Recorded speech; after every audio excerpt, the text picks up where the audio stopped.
Hello दोस्तों, आज हम बात करेंगे हिमेचुरा के बारे में। हिमेचुरा का मतलब होता है ब्लड इन यूरिन, माने पेशाब में खून आना। आज हम इस टॉपिक के अंदर जानेंगे हिमेचुरा किन कॉजेज़ की वजह से होता है, उसमें क्या एलोपैथिक ट्रीटमेंट दी जाती है और कौन कौन से इन्वेस्टिगेशंस किए जाते हैं।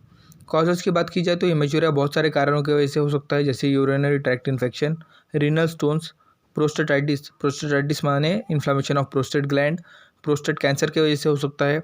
ब्लैडर या किडनी को बाहर से कुछ इंजरी हो जाए तो उसमें भी हिमेचुरा देखा जाता है। अगर कोई पेशेंट ब्लड थिनर्स की टैबलेट्स खा रहा है और उसका ओवरडोज हो जाए तो भी हिमेचुरिया हो सकता है, या कैंसर ऑफ ब्लैडर और किडनी, तो इस कारण भी हिमेचुरिया देखा जाता है। ट्रीटमेंट की बात की जाए तो अगर हिमेचुरिया बहुत ज़्यादा है, माने पेशाब में बहुत ज़्यादा खून आ रहा है, तो उस कंडीशन में इंजेक्शन टेनेक्सा 500 mg स्टैट दिया जाता है ब्लीडिंग रोकने के लिए। अगर पेशेंट को बहुत ज़्यादा एब्डोमिनल पेन है, माने बहुत पेट में दर्द हो रहा है, तो इंजेक्शन साइक्लोपाम IM स्टैट दिया जाता है। और कुछ भी कोई भी IV फ्लूइड्स लगा सकते हैं, माने NS लगा सकते हैं, RL लगा सकते हैं, और उसमें इंजेक्शन मल्टीविटामिन डाल के दिया जाता है। तो ये सारे इंजेक्शंस दिए जाते हैं। उसके बाद टैबलेट टेनेक्सा 500 mg दिन में 3 टाइम लेने के लिए दी जाती है। टैबलेट साइक्लोपाम दिन में 3 टाइम लेने के लिए दी जाती है पेट दर्द कम करने के लिए। और टैबलेट निफ्टास 100 mg दिन में 3 टाइम लेने के लिए दी जाती है। ये एक एंटीबायोटिक है। तो ये सारा ट्रीटमेंट दिया जाता है हिमेचुरिया के लिए।